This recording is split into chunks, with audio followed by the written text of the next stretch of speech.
then call the meeting to order. And are we in compliance with our open meeting law? Yes, we are. Thank you very much. And would you like to introduce Jackie and welcome Yes, her? I would like to introduce Jackie Miller, our new Deputy City Clerk. She's observing and soon she'll be also attending and recommending more of the City Council Planning Commission meetings. Wonderful. Well, hopefully you've toured all City Council and met everyone. Have you met Councilman Coffin? No, we did this morning. We did this morning. She hasn't met Stavros you. Anthony, our Mayor Pro Tem, who's drinking something very healthy. You better meet us tomorrow morning. Scotch on the rocks. Starting early. Lordy. Okay. So let me announce first, if moved out of committee today, the bill that we're going to have on the table, Bill number 2013-60, will be eligible for adoption at the December 18th City Council meeting. That's in 2013. Not 14. And so I'm going to ask at this point, I'm just going to ask Glenn Fagg to make his presentation, tell us everything, and Thank you, Mayor. Glenn Fagg, Department of Planning. You have before you here the ordinance to approve the updated Parks and Recreation element.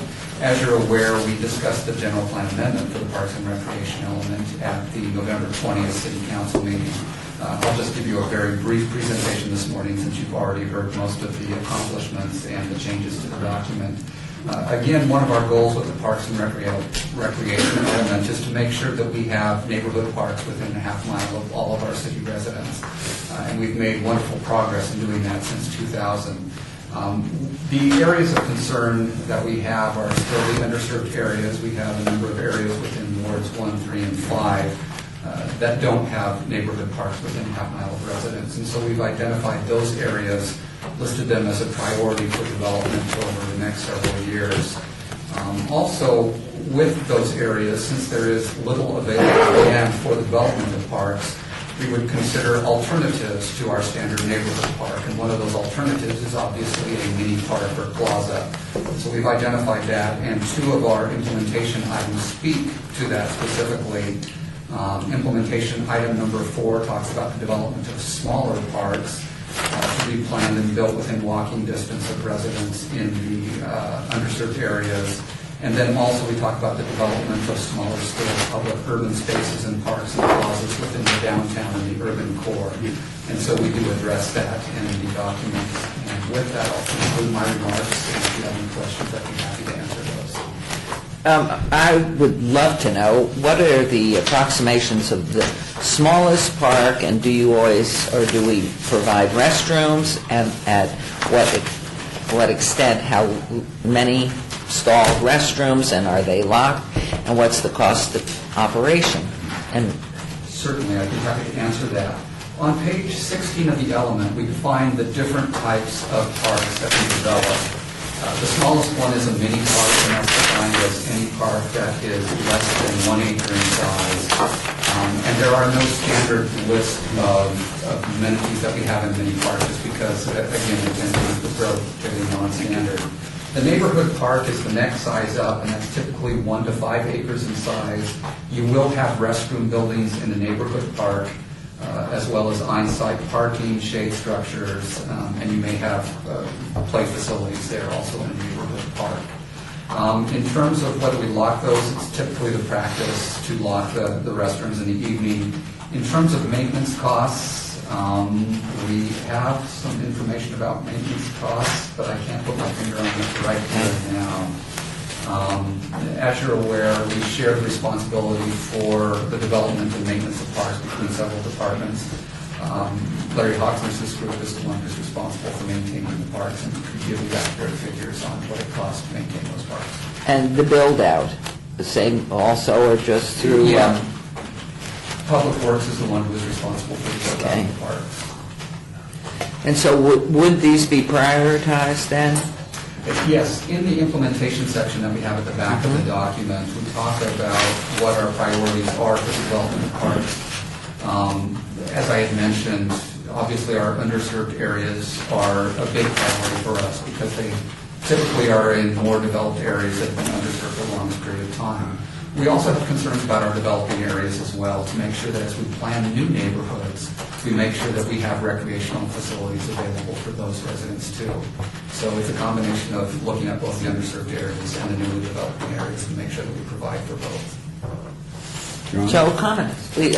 I very much appreciate that this is in the new element. As you know, we've been talking about this for a couple of years, and it's the opportunity when we realize that there is a ranking, there is a prioritizing, and it's kind of based on what's underserved. 1, 3, and 5 are loaded with underserved areas, and we have a situation where we have discovered, and I think it was my awakening, that you don't need a big park to make people happy. You can, like our little Stupak Park, which is 0.6 of an acre, so that's just a little over 20,000 square feet. Well, it's going to have some shade and some durable amenities, durable playthings, and a baby soccer field. You know, you can make a neighborhood happy with little things like that. So what Ward 3 has specifically, and I'm sure Ward 1 and 5 do too, is a lot of homes that are beyond the salvation stage, and in many cases, no one wants to own them, much less, investors like that, but in fact, they don't intend to make something out of it. So we've got areas there that we can make parks on as little as a quarter acre, half acre. And just 2 houses together would perhaps come up to a half acre in some cases, and we can do that. And I don't envision bathrooms, I don't envision toilets.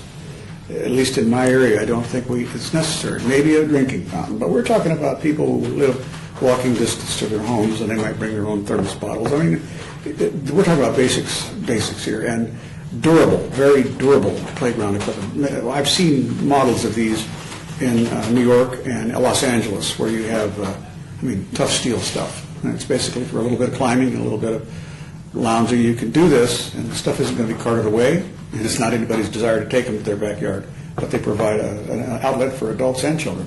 So a couple of trees and a little bit of turf, and you've got a park, and I think that the neighbors will buy them. They'll buy into them. And I've talked to them. They really do want them, and they'll become the ambassadors for the park. So I'm tickled pink that it's in this, and it means we can move forward with some of the thoughts I've had. I know you, Mayor, you like to campaign together. Yes, and I'm wondering, too, is there any way with the banks that hold foreclosed properties where they're adjacent, if we could find out, is there any way that we could encourage them to make a donation to the city so that, at least they'll save face in some way? I wouldn't even know where to begin, but I know many properties, and certainly in 1 and 3 and 5 that we've looked at that are abandoned. And who owns them, where are they, and can we do anything with those to get them given to the city? Certainly, we might work together with our Parks, Recreation, and Neighborhood Services Department, and then also our Economic and Urban Development Office, in looking at the possibility of foreclosed properties as a way to locate parks in underserved areas.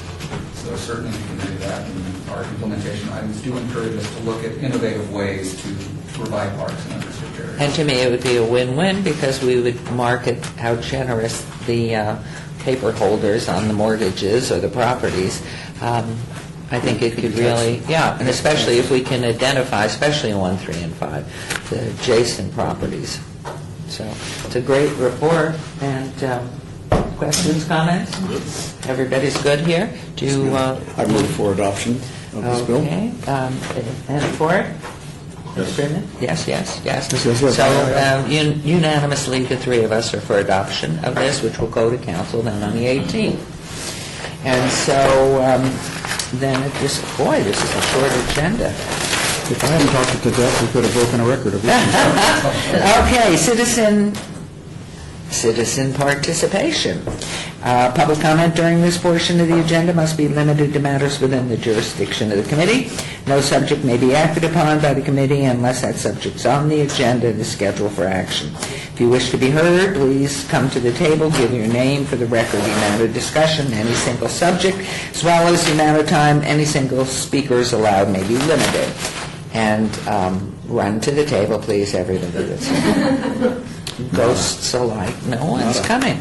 Nobody. So let the record show, and we will move to adjourn then. Thank you all very much. Have a great day.